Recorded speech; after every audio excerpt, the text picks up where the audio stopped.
Ladies and gentlemen, I don't mind telling you that the ruthless Triad of Evil has been vanquished, and peace now reigns in the land. But without the threat of danger, the people have become corrupt. Darkness dwells in their hearts and minds, viewers. The countryside is plagued by dragons, trolls, and long-dead wizards. But there is no threat of danger. Only the Avatar, a shining example of heroism, can destroy the monsters, who are not dangerous or threatening in any way, and conquer the internal wickedness with his mastery of magic and weapons. Become the Avatar, viewers. Save Britannia, and master the challenges of the ultimate quest, the search for good within yourself. In Ultima's Quest of the Avatar, or Quest for the Avatar, or something in Japanese that I can't pronounce, from Infinity and Pony Canyon in December of 1990. Oh boy, this is another one of those games that is just absolutely everywhere. The Ultima games, I don't know how and why they got released as heavily as they did. They're still not very good. This one, available on the Amiga, the Apple II, the Atari 800, the Atari ST, the Commodore 64, DOS, FM Towns, the MSX2, the NEC PC 8801 and 9801, the Sharp X68000, the Sharp X1, the FM7, the NES, and the Master System. Whew, that's a lot. This was first released in '85 for the Apple II and is the fourth in the series of Ultima role-playing games. It is the first in the Age of Enlightenment trilogy, shifting the series from a hack-and-slash dungeon crawl type of game, like Age of Darkness, towards an ethically nuanced, story-driven game. In 1996, Computer Gaming World named Ultima 4 as number 2 on its best games of all time list on the PC. And the designer, Richard Garriott, considers this game to be among his favorites from the Ultima series. And you know what? This one, pretty damn good. Plays much more like a top-down RPG. You think Dragon Warrior, you think Final Fantasy. You get this one, but it has the character setup of Ogre Battle. You answer the questions, and that determines your class and your goodness and all that other stuff. Very, very cool. Ultima 4 differs from most RPGs in that the game story does not center on asking a player to overcome a tangible ultimate evil. After the defeat of each of the members of the Triad of Evil in the previous 3 Ultima games, the world of Caesarea underwent some radical changes in geography. 3/4 of the world just disappeared. Continents rose and sank, and new cities were built to replace the ones that were lost. Eventually, the world, now unified in Lord British's rule, was renamed Britannia. Lord British felt the people lacked purpose after their great struggles after the Triad were over, or against the Triad, and he was concerned with their spiritual well-being in this unfamiliar new age of relative peace. So he proclaimed the quest of the Avatar. He needed someone to step forth and become a shining example for others to follow. The object of the game is to focus on the main character's development and virtuous life and become a spiritual leader and an example to the people of the world of Britannia. The game follows the protagonist's struggle to understand and exercise the 8 virtues.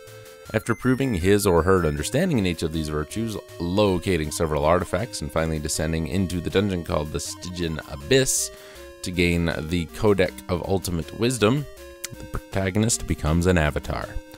Conversely, actions in the game could remove a character's gained virtues, distancing them from the construction of truth, love, courage, and the greater axiom of infinity, all required to complete the game. Though avatarhood is not exclusive to one chosen person, the hero remains the only known avatar throughout the later games, and as time passes, he is increasingly regarded as myth. This is one thing I do like about the Ultima games. They do all tie together, and even the further away you get from the earlier games, there's still tiebacks to them in the later games. Not too bad. Instead of simply choosing stats to assign points, as in the first 3 Ultima games, you are instead asked various ethical dilemmas by a gypsy using remotely tarot-like cards of the 8 virtues. These situations do not have one correct resolution.